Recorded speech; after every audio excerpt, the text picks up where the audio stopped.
Hello everyone, welcome to my YouTube channel.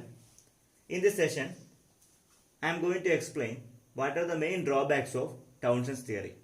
Let us list out what are the main drawbacks of Townsend's theory. The first limitation is, we already learned in that first session, as I told you, Townsend's primary ionization coefficient alpha is directly proportional to electric field and inversely proportional to pressure. But Townsend was not able to give suitable explanation for this. That was one of the main drawbacks which we found. There is no further and scientific explanation. If you go for next type of limitation, we can say that if this theory is applicable only for uniform electric field.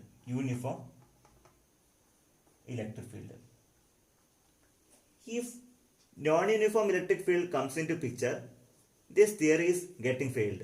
That is another drawback. It's applicable only for uniform electric field. So that is not acceptable for all the cases. Let's come back to another drawback. Townsend made lot of assumptions. But those assumptions are not appropriate. That is another drawback of Townsend's theory. Moreover, the dielectric breakdown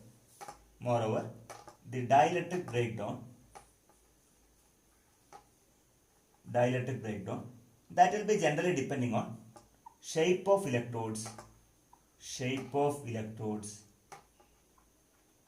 Okay, nature of electrodes,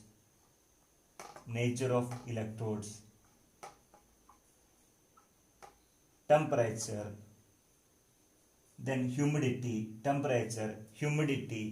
those parameters, etc. Many parameters will be influencing on the dielectric breakdown. But unfortunately, this theory was not able to cover those drawbacks.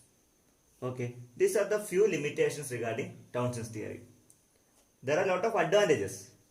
Advantages in the sense, you can able to calculate the total amount of current at the time of dielectric breakdown. That is true fact.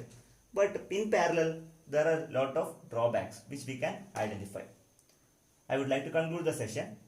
The first drawback is alpha is directly proportional to E by P, but there is no explanation. That was the first conclusion. There is no explanation. Finally, this theory is applicable only for uniform electric field. Then assumptions which they made, that is not appropriate. Finally, dielectric breakdown will be depending on shape of electrodes, nature of electrode, temperature, humidity, etc. But Townsend was not able to concentrate these parameters. That was another drawback of this theory. Now, I would like to conclude the session. Thanks for listening. Please do share, subscribe, and don't forget to put the bell button. Thank you.